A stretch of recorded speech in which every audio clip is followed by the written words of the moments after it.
Alright, what's up guys? My name is Zach and today I'm driving a 2017 Honda Civic Hatchback Sport. Up front is a 1.5 liter turbocharged inline 4. Down below is a 6-speed manual transmission. This video is sponsored by CarMarshal.com. If you'd like to support the channel, click the link down in the description below. CarMarshal.com advertises for over 100,000 vehicles across the US.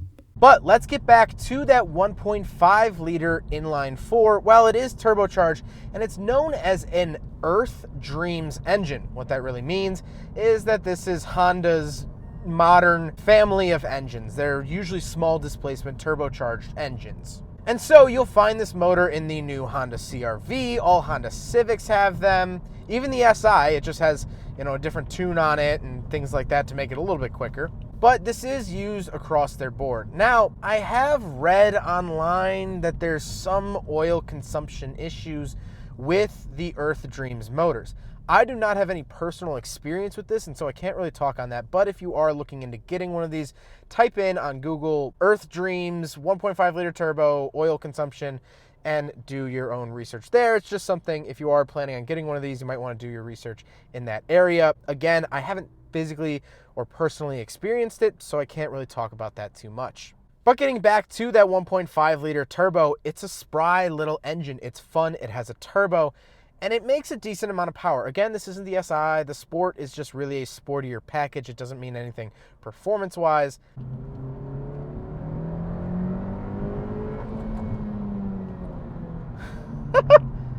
It's zippy. No, you're not going to blow the doors off of a Subaru STI on the highway. You're not going to be doing highway pulls. I know we're here in Dallas, but you're not going to get onto 1320 video with this car. But that's okay. But it is a sporty little car and it's fun to drive. This is a fun vehicle to drive. Now, speaking of which, it is a 6-speed manual transmission, and that's really huge because I did review a 2019 Honda Civic Hatch, which is essentially the same car. There's minor differences and we'll talk about it, but that had a CVT. This is a full-blown manual transmission. This is a driver's car, sort of, but it's cool. Hello, Bentley. Welcome to Dallas, baby. The manual transmission makes this car feel so much better. It feels a lot more alive, and it feels like a car that I could get in and be happy about getting in and enjoying. It doesn't feel like an economy shifter, and it doesn't quite feel like a performance shifter. It feels good, not great. It's not the best feeling shifter in the world. If you want that, you will have to go up to the Type R. I'm not sure what they did differently with the Type R transmission, but the Type R does feel better. However, this still feels good. Honda knows how to make shifters. It's just not their best work. Before we carry on, there is one thing I want to say about the transmission of this car. Now, I was unaware of this at the time of filming, but I think it's something interesting to point out. As you may have heard, I'll play it again here if you didn't hear, on my little acceleration test, there was a little bit of rev hang as I put the clutch in. This is for two reasons. First of all, there is a clutch delay valve inside the transmission, as well as there is a factory tune to have the engine rev hang slightly after you pull off the throttle and get on the clutch. This is really for inexperienced drivers. It's supposed to help the car from, shocking the drivetrain too much if you're not that good at driving stick shift. Sure, okay, that concept is fine, but when you want to power shift it, if you're really good at driving stick shift and you really want to go, especially second gear to third gear, the rev hang, it's very, very intrusive. And so there are fixes for it. If you'd like to look that up on your own, there are plenty of removal techniques for the clutch delay valve, as well as a Honda will actually help the rev hang from the factory. So just something I noticed. I thought I was just driving it improperly. I thought, my Spirit Airlines flight to Dallas just threw off my inner calibration or something. But no, with a conversation I had with the owner, Tony, which thank you so much, Tony, for pointing this out. He actually told me about the rev hang issue, and it's a pretty known issue for this 10th generation of Honda Civic. Last but not least, of course, the Civic is front-wheel drive. So let's talk about the interior. Well, in front of me, I get three sort of designated areas of gauges. In the center, I have a tachometer around the outside of a screen, which is giving me my speed in digits, my average MPG, miles, odometer, all these things. Really, really nice. And up at the top, I do have a green bar that's telling me I'm in eco mode. I can turn that off, and that green bar will fade to white. To the left, I have my coolant gauge, and on the right, I have my fuel gauge. I love these gauges. I think they're absolutely fantastic. They're sort of retro and futuristic at the same time. It's very interesting. It feels very 80s, these sort of gauges. They're like, you know, life bars in a video game or something like that. Your health bar, your shields, you know, things like that. And I really, really like that. I've always loved cool, fun gauges. You know, it's sort of your window into what the car is doing, so why not make them fun? And Honda definitely did. And this does stretch to the rest of their lineup. The new CR-V, like I keep mentioning, I do have a review of, that has the same sort of gauges. Absolutely love it. On the steering wheel, on the left, I have my source and phone options. On the right, I have my cruise control options. To the left of me, I just have my tire pressure and my traction control off. And on the door, I have my power windows, power mirrors, and power locks. In the center, I do get a slightly small infotainment system. Now, the reason I say slightly small is because the 2019 that I drove has Apple CarPlay, had a lot nicer of a screen. This is slightly smaller than that. I do get Bluetooth and audio in and things like that, of course, but I don't actually have Apple CarPlay, unfortunately. However, on the left, I have my radio, media, volume, and skip track button, and then on the right-hand side of that, I have phone options, my tune dial, and my menu button. Below that, I have my climate controls. Pretty standard here, nothing really too crazy. No dual zone, but I do have auto, my fan controls, my defrosters, everything you really basically need.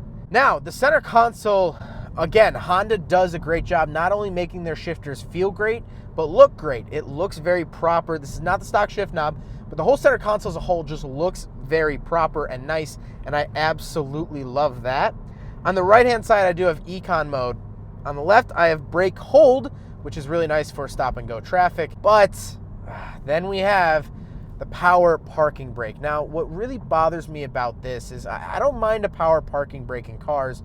It's fine, whatever. I don't mind them in automatic cars because you rarely really use it except if you're on a hill or, you know, you're a little worried about your parking situation. In manual cars, you're kind of doing everything yourself, and so you want that satisfaction. When I put this car into gear, I have immense satisfaction when it goes into the gate, and when I nail a downshift perfectly and it all works together, I'm doing that. Me. Who do you think you are? I am. You know, things like that. The power parking brake, it doesn't really give me that satisfaction. When I park the car, I want to, you know, yank it up and park it, and yes, now my car will not move. Well, with the power parking brake, you just go beep, and then it takes a little second to actually fully pull the parking brake, and then you're like, I'm pretty sure I'm in park. You know, I don't like that uncertainty. I just don't like the feel of it.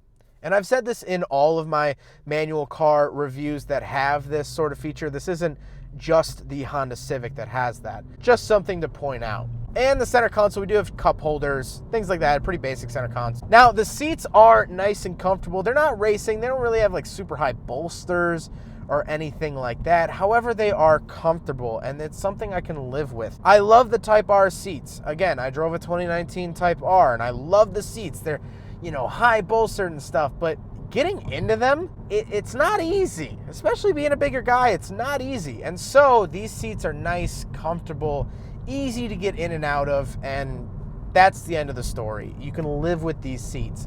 These are the seats that you bring home to mom, while the Type R seats are the ones you meet on a Tuesday night behind Whataburger. But we do have back seats, so we will do a back seat review as well. I shall not make the same poor decision I made with the Type R that I reviewed, where I locked myself in the back. Oh wait, am I doing that? Okay, I don't think so. So we are in the back of the 2017 Honda Civic Hatchback.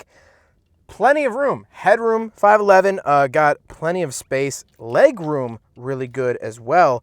Sorry, I keep jingling the keys. This is really impressive because cars price similarly. Let's talk about the price for just a quick second. Brand new, this was about $22,000-ish, well, whatever. Cars in that same price range, Corollas really, Kia Rios, not nearly as good. This has great space back here. And honestly, I think this era of Honda beats out the same era of Toyotas. That's just my own personal opinion, but let's get back up front because I want to talk about the looks of this car because I absolutely love it. Now we have to talk about the looks. This Civic, I mean, wow. Genuinely, honestly, I'm not over-exaggerating here. This is probably one of the best looking Honda Civics I have ever seen in my entire 22-year life. It's proportioned really well. It is tastefully modified. It is on different rims, as well as it has been lowered. The black on black, the black accents on this sort of gray with a hint of blue, just a little mwah of blue. This right here, Tony's Honda Civic, is the best looking Honda Civic I have ever seen. It is subtle, it's fresh, it's unique, but not AutoZone first shelf on the left unique.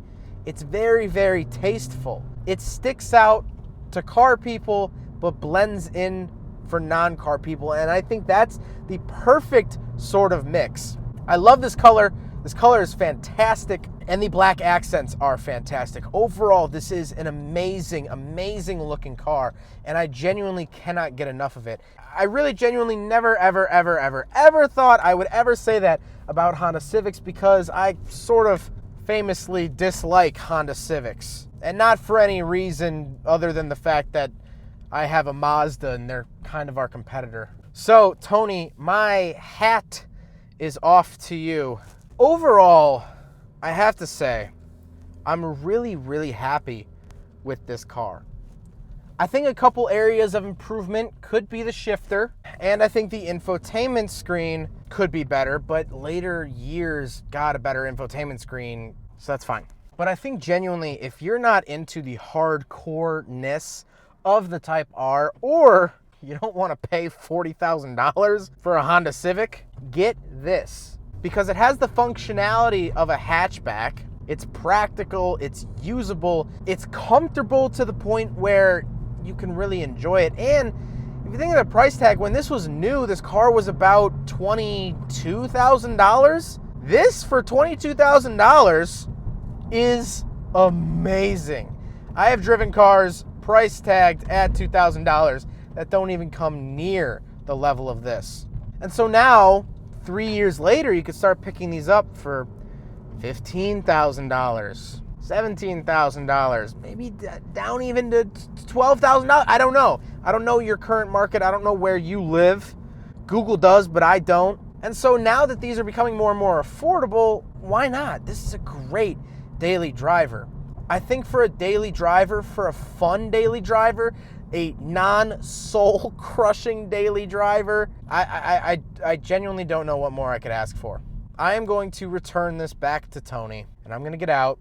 There goes a Ferrari, which makes me more sad. Dallas has so many cool cars, by the way. Side note, what the heck, Dallas? You got all the cool cars. And it's March and 65 degrees. Anyway, getting back to my point, I'm going to return this car to Tony. And then I'm going to get into my rental car, which I will be reviewing soon, which is a Nissan Sentra with a stick shift. And that car is the epitome of soul crushing.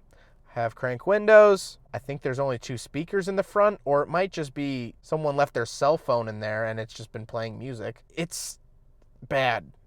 It's not a good car. But this, for honestly not that much more than a Sentra, you could be blasted into a whole new world.